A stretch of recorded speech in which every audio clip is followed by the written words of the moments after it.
I'm gonna go to this question just because there's a lot of confusion, man. There's so many people that need to know. But Ramy, what's going on with Ramy? Are you guys? Okay, so this is actual the facts with Ramy so far. Okay, Ramy approached me last year and asked me would I take him on as a client. And I think a lot of people know about this because I spoke about it on RX Messel, etc. And obviously we teamed up and we started working together.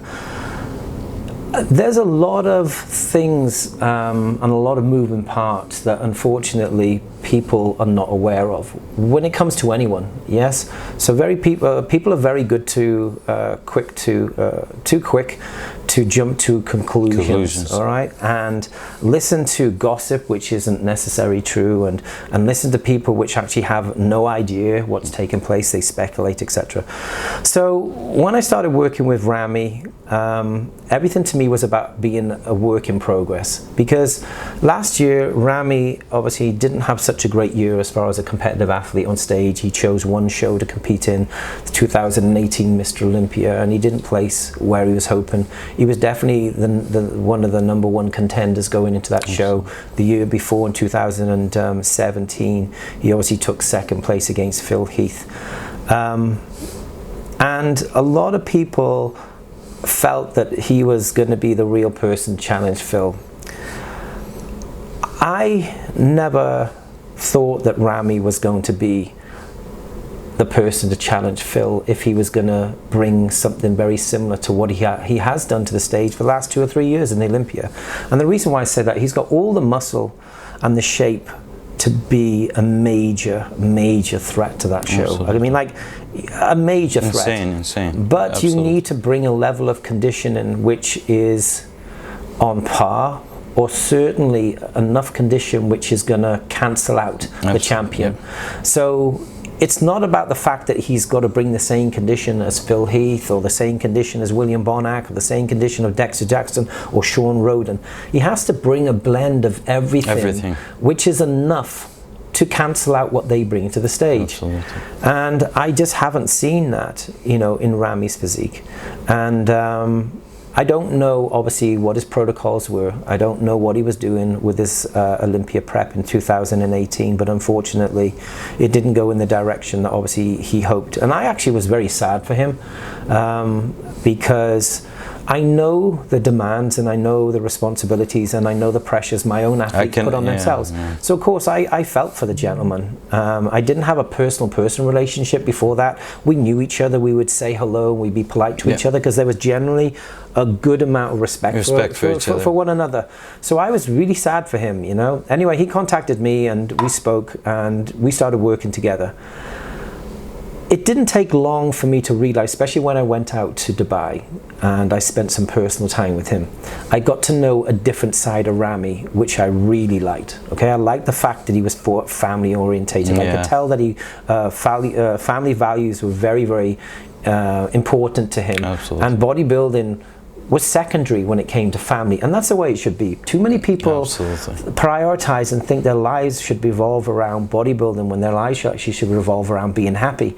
And I feel that when you put so much pressure on yourself and you're chasing these fitness goals and you lose balance in life, then everything else suffers, and family is something which should not suffer. True. Okay, that is so there's true. A lot of you guys out there who are selfish motherfuckers who prioritize yourselves, who do not look at themselves in the mirror, and they don't put enough time and attention into their girlfriends or wives or husbands and boyfriends, and before you know it, your relationship suffers because you're a selfish motherfucker.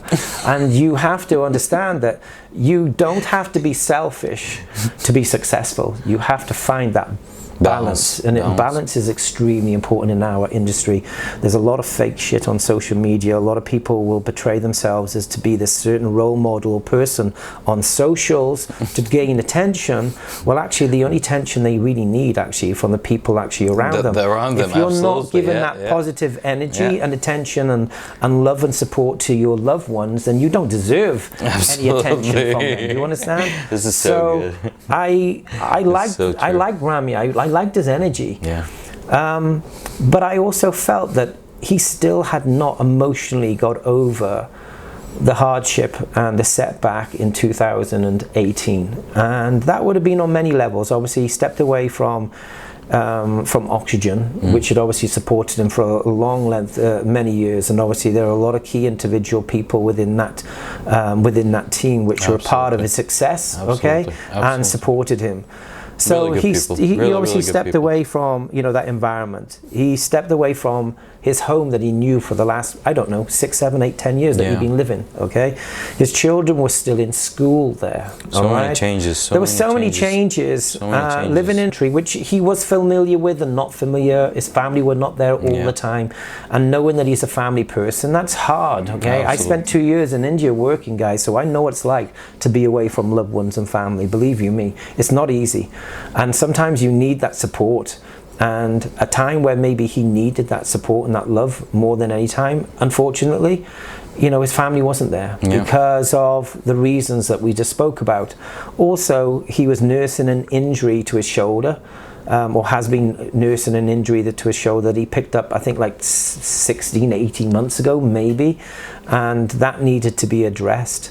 And I feel that, you know, he was still undecided where he was heading as an athlete. Okay, he wanted to win the Olympia, but at some point everybody loses themselves. And I felt that he kind of lost himself a little bit, okay? Also, I know that you guys and girls in the Middle East, okay, are extremely passionate about all your athletes. As one person here, which I see the comments and the interaction that he gets, you scale that by like 10,000. That's the kind of pressure and interaction that I see with Ramy. So Ramy is a face, okay, and the hope throughout the whole of the Middle East, because they identify themselves with him, because they speak the same language, the same heritage, you know, the same religions. But unfortunately, that brings a lot of pressure, a huge amount of pressure on people.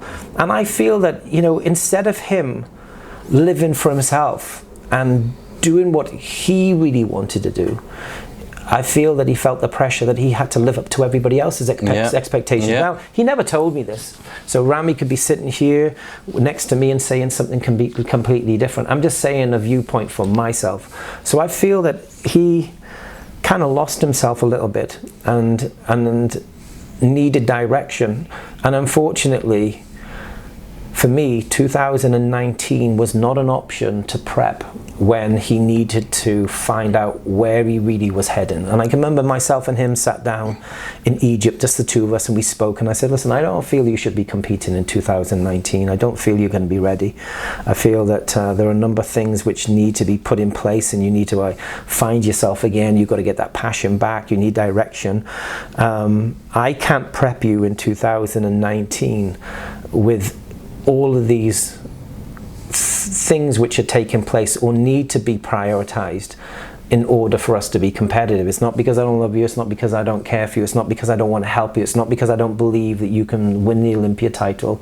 It's purely because I feel that unless you prioritize and find yourself again, then it's not going to be possible for you to be competitive. Because in order to be competitive at the highest point, you need to be in a mentally, physically strong place. Do you understand? You need to find who you are as a person. You've got to find out what motivates you, inspires you, and you need balance, and you need to have home roots. Now at the moment, I'm not too sure where Ramy is. He may be in Egypt, he may be in Dubai, he may be in Kuwait. I'm not too sure where he lives. So true.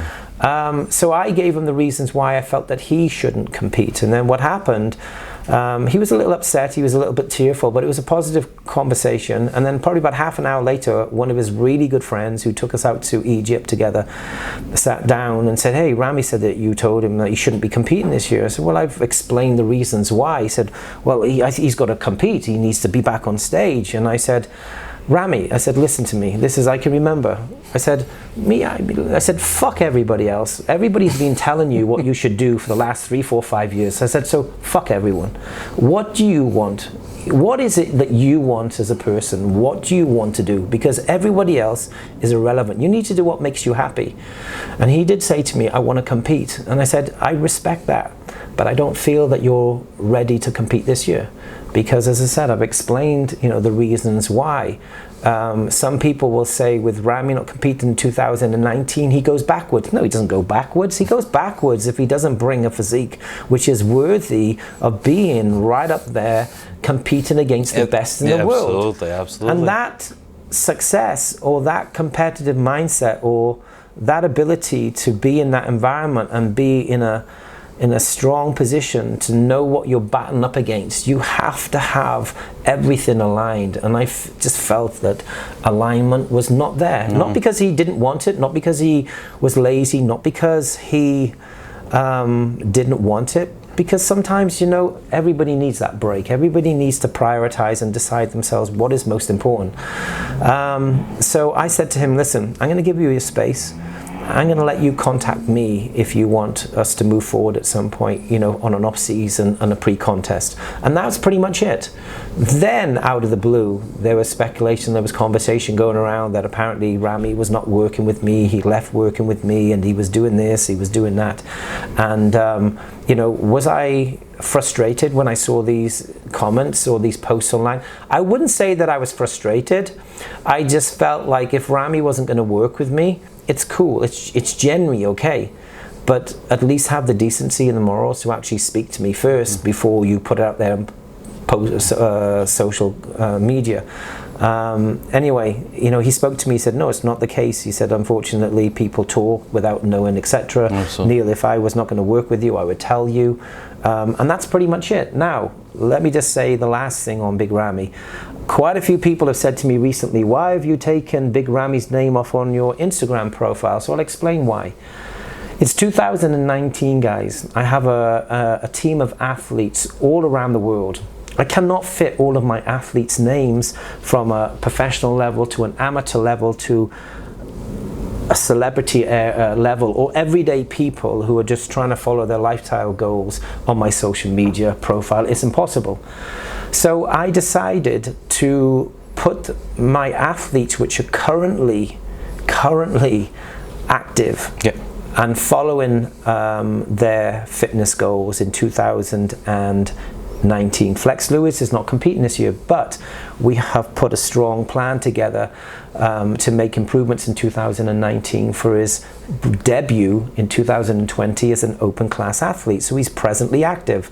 William Bonac came second at this year's Arnold Classic. I personally feel that William brought a physique which was more than worthy of winning that title in Columbus. Absolutely. There's nothing that I feel insane. that we were missing. There was nothing that we could have done. He looked phenomenal. 2 weeks later, he went on to win the Arnold Classic in Australia. Steve Lauriers. Steve came in an extremely competitive second place in Columbus as a classic bodybuilder. Again, I feel that he displayed and brought the package, which was more than worthy of winning that title. Yeah. Alex Cambarero transitioned from a 212 into the classic division, came first. Looked the craziest. Looked crazy. It's so perfect for him. So John De La Rosa, you know, we are in Toronto Pro this weekend. John De La Rosa, actually here. He's competing tonight. He's going to be stepping on stage in, as long as pre-judging starts in time, he's going to be stepping on stage in 3 hours and 4 minutes time for pre-judging, guys. So John obviously is a new athlete with me, started working with me sort of December this year, so we've been working together 5 months. So what I've done is I put my active pros who are actively competing this year, because these athletes I'm going to be obviously pushing and promoting going into this year's Mr. Olympia. So that's the reason why. It's not stop working with Ramy. Ramy has my number. He can contact me if he feels he's ready to move forward with off-season or pre-contest, whether that's, you know, next year or whatever. And that's all I can say.